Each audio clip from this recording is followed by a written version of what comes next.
गौतम बुद्ध जंगल से गुजर रहे होते हैं। बुद्ध देखते हैं कि 3 व्यक्ति बुद्ध की ओर दौड़ते चले आ रहे हैं। वो तीनों बुद्ध के पास पहुंचते हैं और उनसे पूछते हैं, मुनिवर, क्या आपने यहाँ से एक स्त्री को भागते हुए देखा है?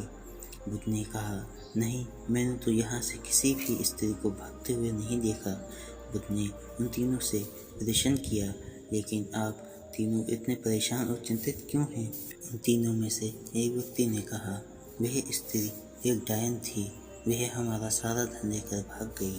बुद्ध ने कहा, बिना किसी कारण वह तुम्हारा सारा धन लेकर भाग गई। उन तीनों व्यक्तियों ने थोड़ा झिझकते हुए कहा, अकारण तो नहीं, हम उसे अपने आनंद और आमोद प्रमोद हेतु एक रात के लिए लाए थे, लेकिन उसने हमारी मदिरा में बेहोशी की दवा मिलाकर हमें तीनों को बेहोश कर दिया और हमारा सारा धन चुरा कर भाग गई। बुद्ध ने कहा, चलो अच्छा ही हुआ, उसने तुम्हारा बोझ कम कर दिया। यह सुनकर उन तीनों व्यक्ति में से एक व्यक्ति को क्रोध आ जाता है और वह बुद्ध से कहता है, अरे सन्यासी, तू हमारा मजाक उड़ा रहा है। तुझे पता भी है वह कितना धन था? वह धन इतना था जितना तूने अपने सपन में भी नहीं देखा होगा। वह व्यक्ति इस बात से अनजान था कि बुद्ध बनने से पहले एक राजा के पुत्र थे जिनके पास धन की कोई सीमा न थी। बुद्ध ने मुस्कुराते हुए कहा, वह स्त्री तो तुम्हारा अब भी सबसे कीमती धन लूट रही है, लेकिन तुम कुछ भी नहीं कर पा रहे हो। तभी उनमें से एक व्यक्ति बोल पड़ा, लेकिन यह कैसे हो सकता है? हमारा धन तो उसने कल रात लूटा था, लेकिन आप यह क्यों कह रहे हैं? वो अब भी हमारा धन लूट रही है। बुद्ध ने कहा, धन तो उसने भूतकाल में लूटा था, लेकिन तुम उसके बारे में सोचकर अपना वर्तमान गंवा रहे हो। वह तुम्हारा वर्तमान भी तुमसे चुरा रही है। हो सकता है तुम उसे भविष्य में पकड़ लो और दंड भी दो, लेकिन इस भूत और भविष्य के चक्कर में तुम्हारा वर्तमान तो हाथ से जा रहा है, और यही सबसे बड़ी समस्या है।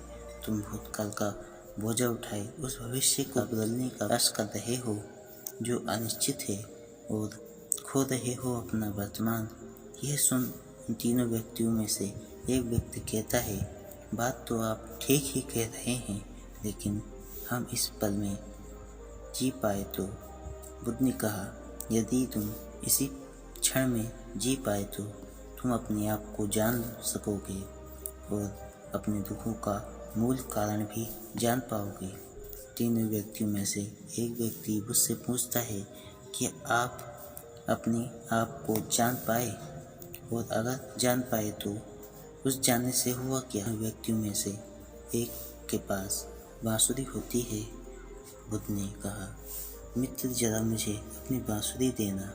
वह व्यक्ति हंसते हैं और कहते हैं, तो अच्छा, अब सन्यासी बांसुरी बजा। बुद्ध बांसुरी लेते हैं और बजाना आरंभ करते हैं। जैसे ही बुद्ध बांसुरी बजाना शुरू करते हैं, आसपास के सभी पक्षी पेड़ पौधों और घोंसलों को छोड़कर बुद्ध के पास आकर बैठ जाते हैं, और वो तीनों व्यक्ति भी पूरी तरह से बुद्ध की बांसुरी की धुन में खो जाते हैं।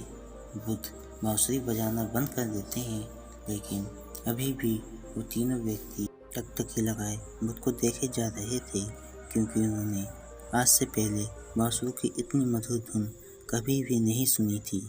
वो बुद्ध से पूछते हैं, आप इतनी मधुर बांसुरी कैसे बजा लेते हैं? बुद्ध कहते हैं, अगर तुम भी इतनी मधुर बांसुरी बजाना चाहते हो तो बांसुरी पर ध्यान ना लगाकर अपने आप पर ध्यान लगाओ, और सभी लोग उसे सुनकर आनंदित होंगे। बुद्ध उनकी बांसुरी उन्हें वापस देकर वहाँ से चल देते हैं। तभी उनमें से एक व्यक्ति दौड़कर बुद्ध के पैर पकड़ लेता है और कहता है, मुनिवर, क्या आप मुझे भी बांसुरी बजाना सिखाएंगे? बुद्ध ने मुस्कुराते हुए कहा, क्यों नहीं, परंतु मैं तुम्हारा सारा अहंकार छीन लूँगा। और वह व्यक्ति बुद्ध का शिष्य बन जाता है। उन तीनों व्यक्तियों की ही तरह हमें भी उन तीनों व्यक्तियों की ही तरह हमें से ज़्यादातर लोग अपना सबसे कीमती धन खो रहे हैं और हर क्षण गरीब हो रहे हैं। बुद्ध ने हमारा वर्तमान, बुद्ध ने हमारा समय जिसे हम भूत और भविष्य की चिंताओं में खो रहे हैं। अगर आप इस तरह की और वीडियोस चाहते हैं तो कमेंट करके ज़रूर बताएं और हमारी इस वीडियो को ज़्यादा से ज़्यादा शेयर और लाइक करें। अगर आप हमारे चैनल पर नए हैं तो हमारे इस R2H ज्ञान सागर यूट्यूब चैनल को सब्सक्राइब कर दें और बेल आइकन ऑन कर दें, जिससे आपको हमारी अगली वीडियो की नोटिफिकेशन जल्द से जल्द मिल सके। धन्यवाद।